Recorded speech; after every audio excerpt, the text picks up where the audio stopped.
सुस्वागतम. संगीता बालसिंग या माझ्या यूट्यूब चॅनलवर तुम्हा सर्वांचे हार्दिक स्वागत. समाजशास्त्र इयत्ता 11वी हा विषय आपण अभ्यासाला घेतलेला आहे. प्रकरण क्रमांक 2, पाश्चिमात्य आणि भारतीय समाजशास्त्रज्ञांचे योगदान. या प्रकरणावरील आपण स्वाध्याय सोडवणार आहोत. म्हणजे प्रश्नांची उत्तरं कशी लिहायची ते आपण पाहूया. स्वाध्याय पाठ्यपुस्तकामध्ये प्रकरण संपल्यानंतर जो दिलेला आहे त्यावरील प्रश्नांची उत्तरं आपण पाहूया. प्रश्न क्रमांक पहिला अ. दिलेल्या पर्यायांपैकी योग्य पर्याय निवडून विधाने पूर्ण करा. पर्याय निवडायचा आणि विधान पूर्ण लिहायचं आहे. 1 गुणाच्यासाठी असा वस्तुनिष्ठ प्रश्न येतो. 1. औद्योगिक क्रांती टिंबटिंब येथे झाली. पर्याय उत्तर अमेरिका, युरोप, ऑस्ट्रेलिया. या 3 पैकी अचूक पर्याय आहे युरोप. पूर्ण वाक्य लिहायचं आहे. औद्योगिक क्रांती युरोप येथेच झाली. क्रमांक 2. विज्ञान टिंबटिंब यावर अवलंबून असते. पर्याय विश्वास, तथ्ये, अंदाज. याचा अचूक उत्तराचा पर्याय आहे तथ्य. तथ्य म्हणजे सत्य, सत्यावर अवलंबून असतं विज्ञान. क्रमांक 3चं विधान आहे, भारतातील नातेसंबंधावर टिंबटिंब या महिला समाजशास्त्रज्ञांनी अत्यंत महत्त्वाचे काम केले. पर्याय डॉक्टर इरावती कर्वे, सुमा चिटणीस, नीरा देसाई. यापैकी अचूक उत्तर आहे इरावती कर्वे. भारतातील नातेसंबंधावर इरावती कर्वे या महिला समाजशास्त्रज्ञांनी अत्यंत महत्त्वाचे काम केले. क्रमांक 4. समाज विकासाच्या टिंबटिंब या अवस्थेचे वैशिष्ट्य म्हणजे यात स्पष्टीकरणांचे स्वरूप अस्पष्ट असते पण पूर्णतः दैववादी नसते. पर्याय धार्मिक, भौतिक, प्रत्यक्षवादी. याचं अचूक उत्तर काय आहे ते पाहूया. आता इथे प्रिंटिंग दोष झालेला आहे त्यामुळे धार्मिक, तात्विक आणि प्रत्यक्षवादी हे पर्याय आहेत आणि अचूक उत्तर आहे तात्विक.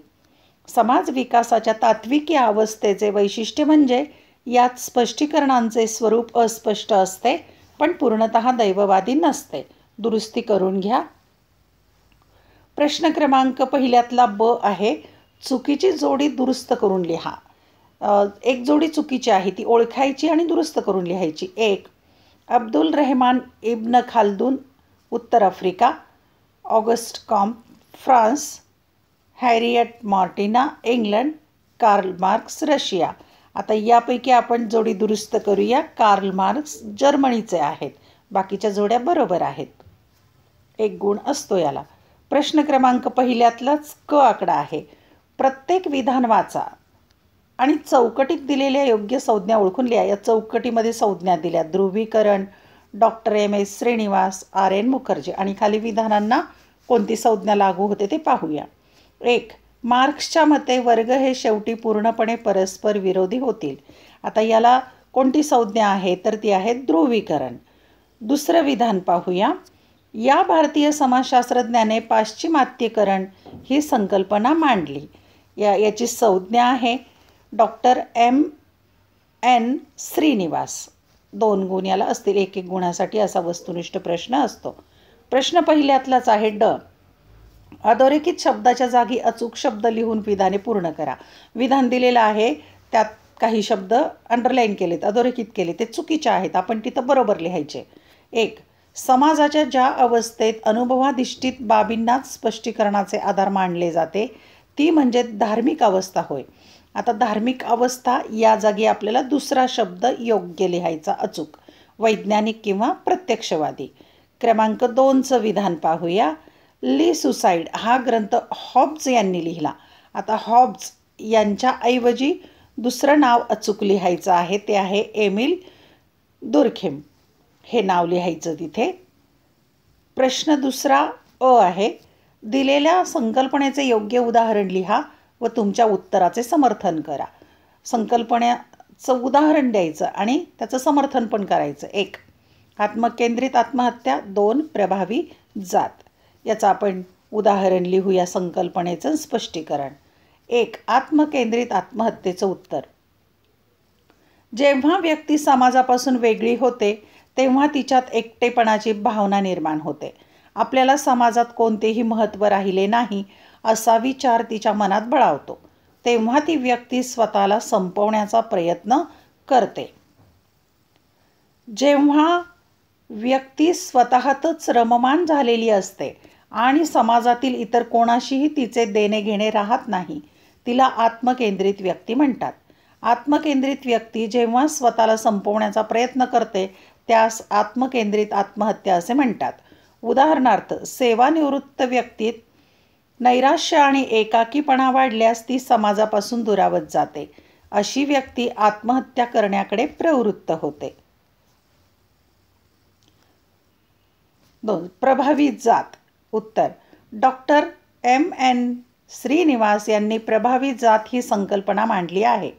त्याचे आधारभूत घटक पुढीलप्रमाणे आहेत. 1. मोठ्या आकारमानाच्या लागवडयोग्य जमिनीची मालकी, मध्यम शेतकरी वर्ग. 2. इतर जातींच्या तुलनेत लोकसंख्येचे प्रमाण अधिक, संख्याबळ. 3.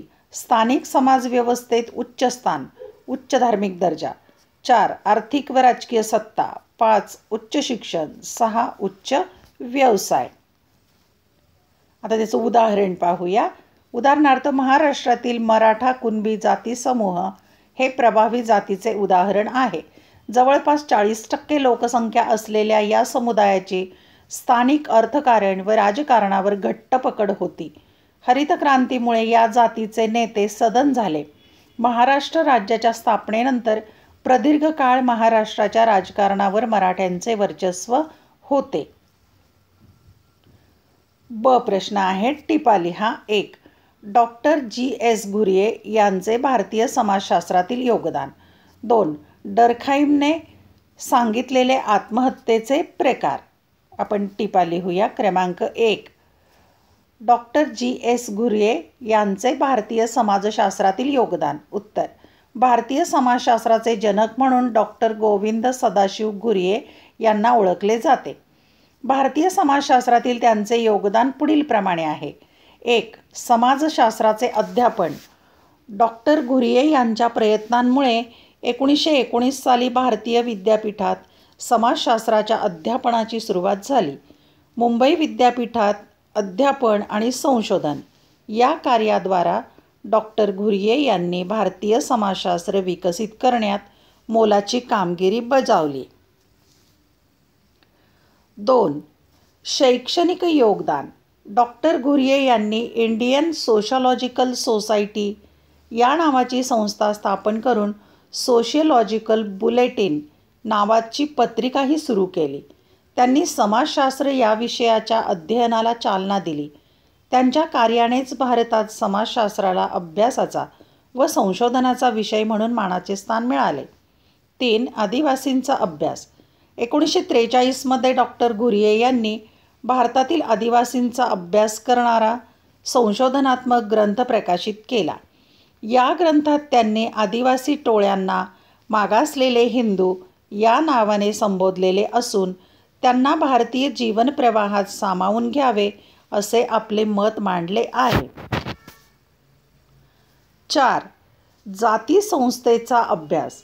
डॉक्टर घुर्ये यांनी आपल्या भारतातील जाती आणि वंश या ग्रंथात जाती संस्थेच्या उद्भवाची ऐतिहासिक कारणे, सर्व भारतभर जाती संस्थेचे असलेले स्वरूप, जाती संस्थेतील परिवर्तन, त्यांची कारणे, तसेच या जाती संस्थेची वैशिष्ट्ये या विषयांवर अभ्यासपूर्वक संशोधनात्मक लेखन केले.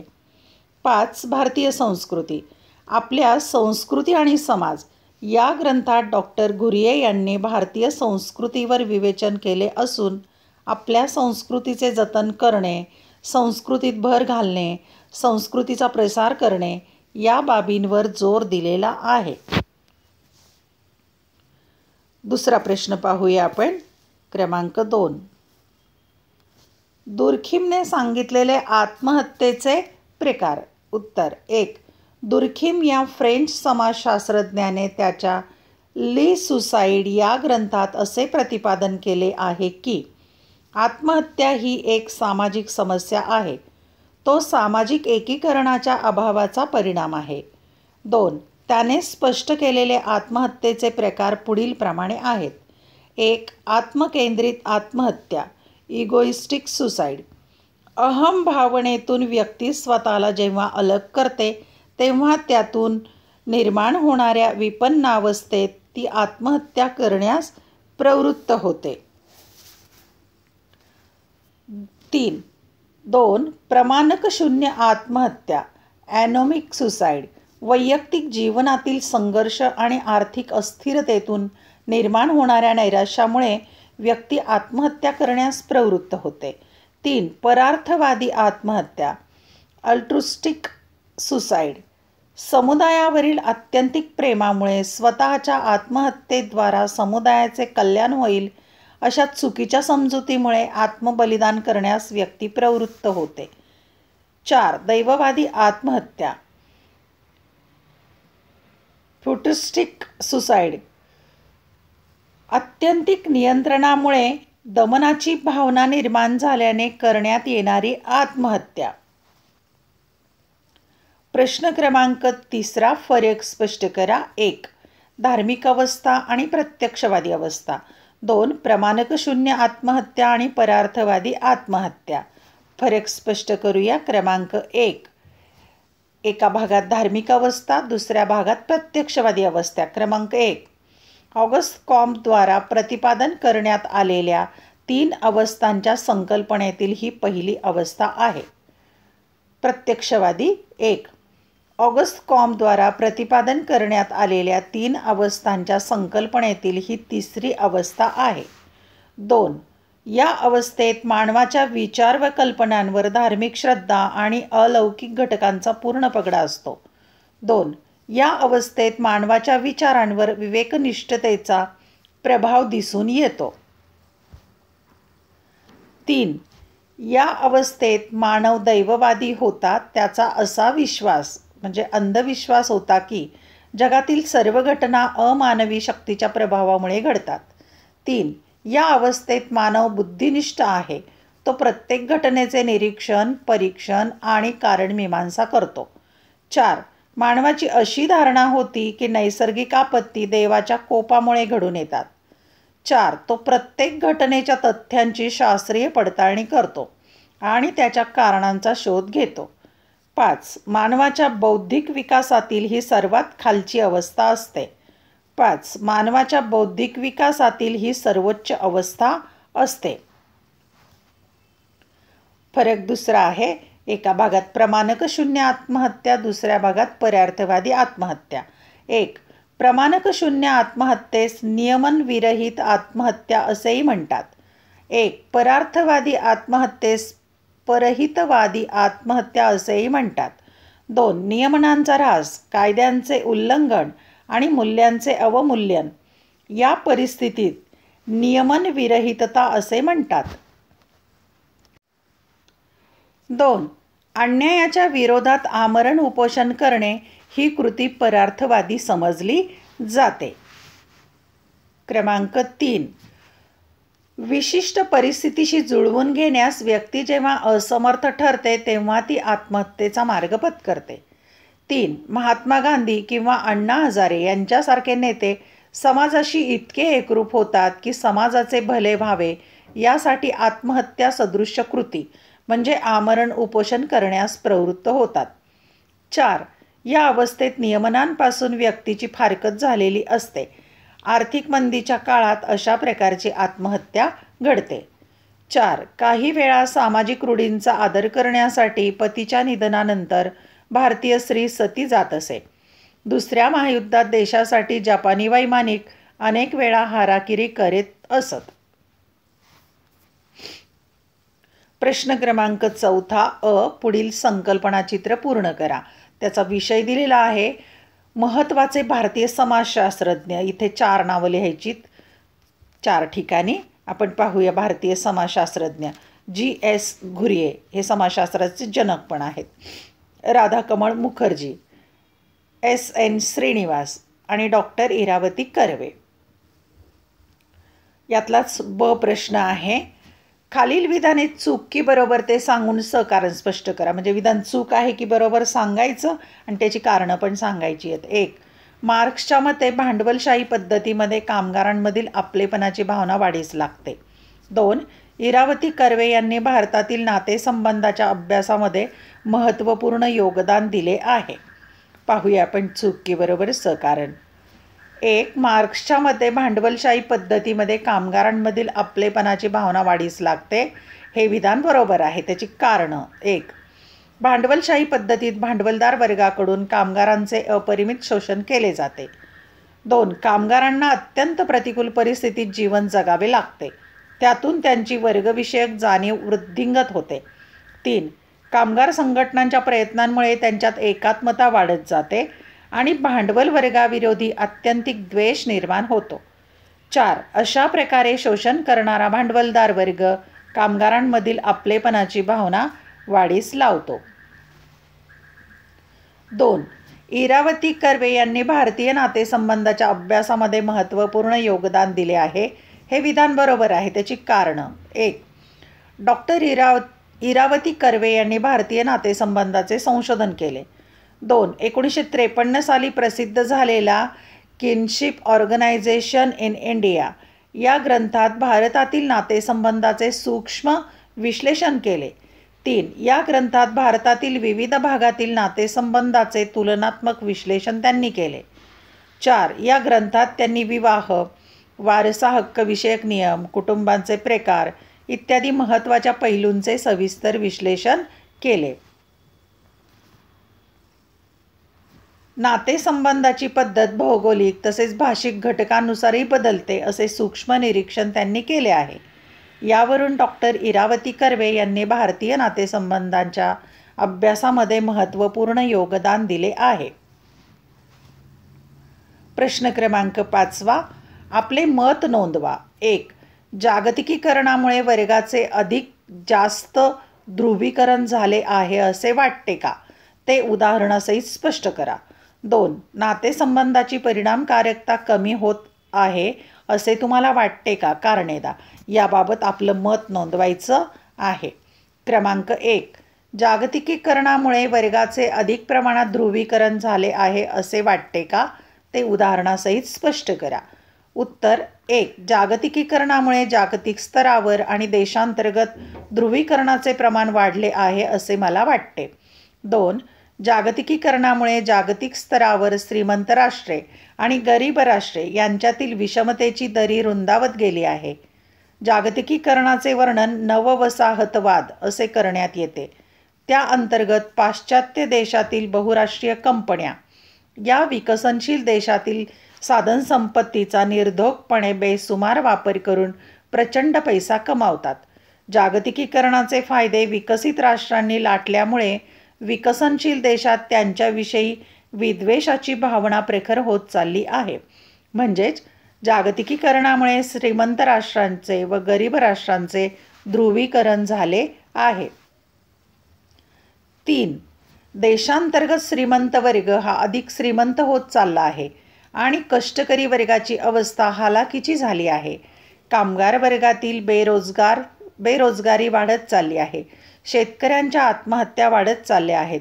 तर नवश्रीमंत वर्गाच्या चंगळवादाला कोणतीही मर्यादा राहिली नाही. अशा प्रकारे जागतिकीकरणामुळे श्रीमंत झालेला वर्ग आणि जागतिकीकरणामुळे पीडित वर्ग यांच्यात ध्रुवीकरण वाढत चालले आहे. 2. नातेसंबंधाची परिणामकारकता कमी होत आहे असे तुम्हाला वाटते का? कारणे द्या. उत्तर अलीकडच्या काळात नातेसंबंधाची परिणामकारकता कमी होत आहे असे मला वाटते. त्याची कारणे पुढीलप्रमाणे आहेत. 1. कुटुंबाला एकसंध ठेवणारी व नातेसंबंधांना जोपासणारी संयुक्त कुटुंब पद्धती हळूहळू लोप पावत आहे. 2. विभक्त कुटुंब पद्धतीत सायकलची दोन्ही चाके म्हणजेच पती व पत्नी आपापल्या व्यावसायिक उत्कर्षात गुंतली आहेत. त्यामुळे परस्परांविषयी वाटणारे प्रेम आटत चालले आहे. आईबाबांचा सहवास मुलांना लाभत नाही, किंबहुना त्यांच्याकडे दुर्लक्ष होत असल्याने कुटुंबातील दुरावा वाढत चालला आहे. त्याच्या पलीकडे जाऊन करिअरच्या मागे लागलेल्या पती-पत्नींना संतती हे ओझे वाटते आणि संततीच नसावी या निष्कर्षापर्यंत काही DINC double income and no children पर्यंत पोहोचलेले आहेत. DINC.